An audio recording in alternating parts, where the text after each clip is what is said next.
This is my audience.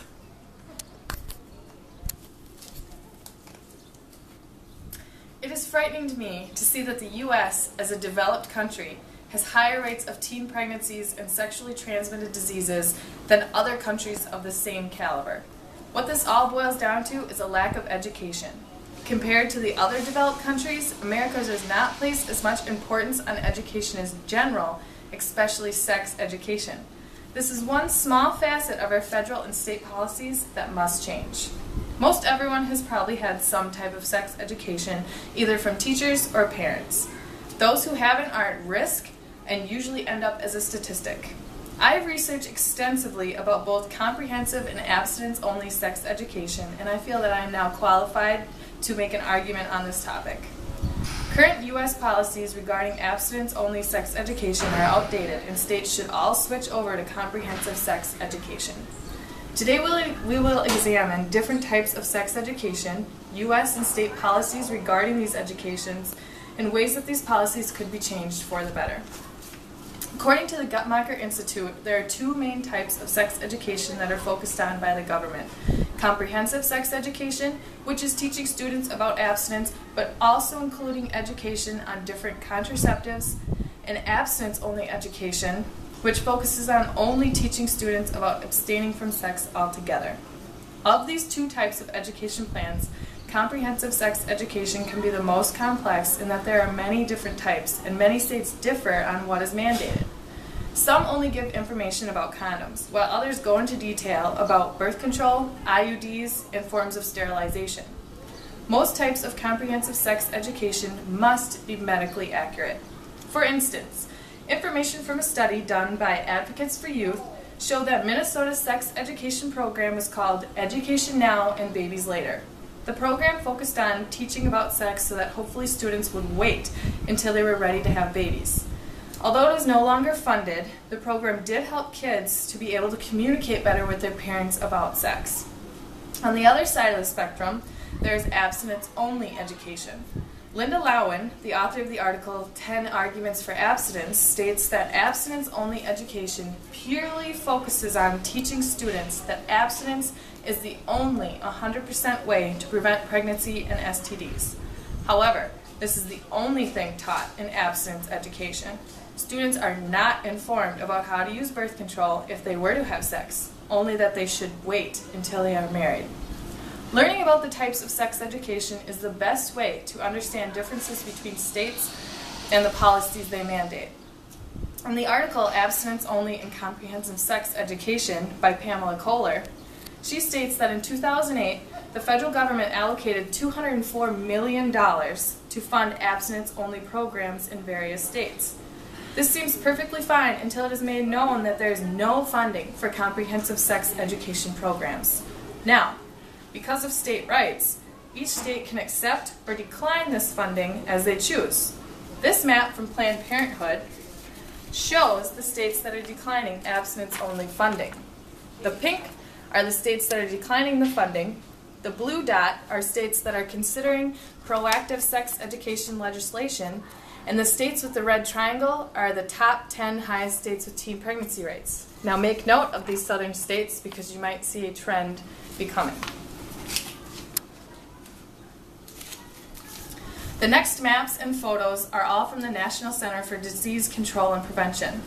This one here shows teen birth rates across America. The states with the highest teen birth rates are the darkest colors. The next map shows the highest rates of people diagnosed with HIV. Again, darkest states are highest rates. Now moving on, we can see this map of rates of syphilis. This one might be harder to see because it's less colors and more numbers, but the southern states in this region all hold the highest numbers. And much like that is a map of gonorrhea rates across the U.S. Again, the darker the color, the higher the rate. And last but not least, here is a map showing the amount of Americans who oppose abstinence-only sex education. 70% oppose and 24% support it, and only 6% are undecided.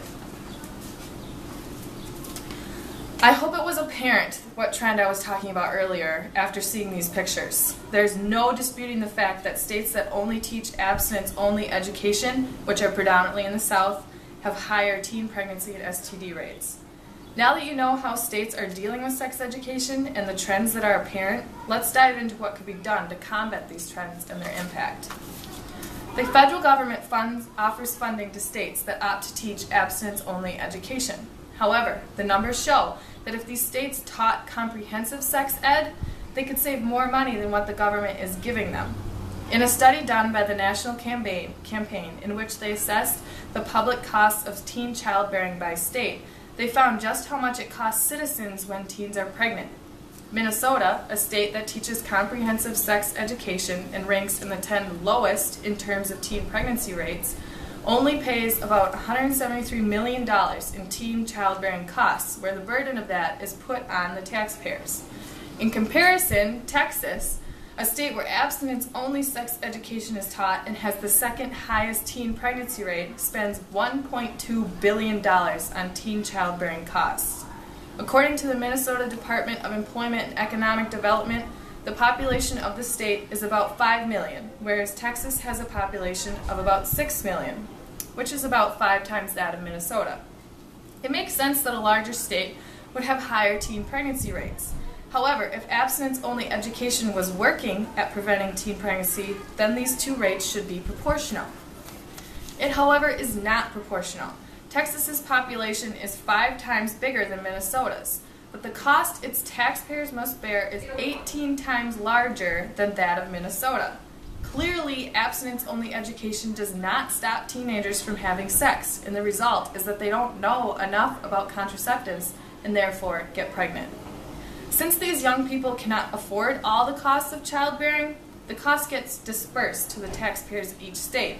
Simply educating children would save everyone precious money. These numbers show just how much states could save, but what about saving children from the emotional trauma that comes from those teaching abstinence-only education? Many people are under the impression that abstinence-only sex ed is better because their children would not have to hear the vulgar descriptions of the human body. However, comprehensive sex education is mandated to where it has to be medically accurate. This means that anything you would hear would be the same as what you would hear from a doctor. The problem with abstinence-only education is that some teachers get carried away. They let their emotions get the better of them, and they try to coerce students to not have sex with scare tactics. In her article, Sex Education in Mississippi, Sarah Carr, a writer for Time magazine, reveals how emotionally damaging abstinence-only sex education can be. Some programs were taught by pastors who only preached the sins of premarital sex and told them nothing about their own body. Speaking from my own experience, at a young age, this would only have been confusing in a time when I was yearning for information about what was happening to my own body. According to the CDC, Mississippi has the highest teen pregnancy rate in the country. To combat this, most drugstores keep their condoms under lock and key, forcing teenagers who are going to have sex anyway to locate a manager and ask for the condoms. Carr explains that sometimes these managers refuse them contraceptives because they feel these children should not be having sex. This might be why their rate is so high. Not only must teens face ridicule from those who are supposed to help them procure contraceptives, they also get it from those who are supposed to be teaching them about it. Carr also writes of one teacher in Mississippi who would place a piece of tape on a boy's arm. She would then rip it off and continue down the line, placing it on each boy in the class. To make her point, she would show how dirty the piece of tape had become and then liken it to the girls in the class, saying that girls who partake in premarital sex become dirtier, more germ-ridden, and less able to adhere to someone the more partners they have. It takes 2 people to have sex. Targeting girls as dirty and germ-ridden is only going to lower their self-esteem even more.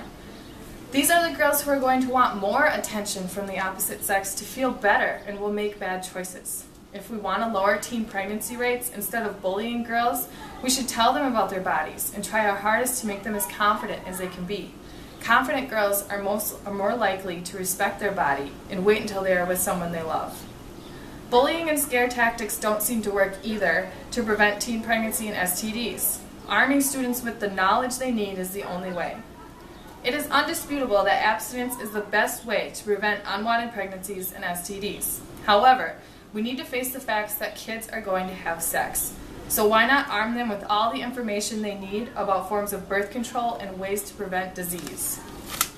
With all the overwhelming evidence against abstinence-only education, maybe in the future policies will change regarding sex education incentives and government-mandated programs. After learning about the different types of sex education, federal and state policies, and ways to improve spending and how classes are taught, it is clear which type of education should receive federal funding.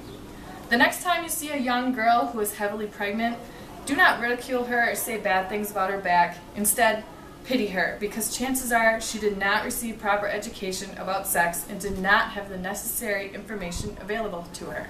Remember, knowledge is power.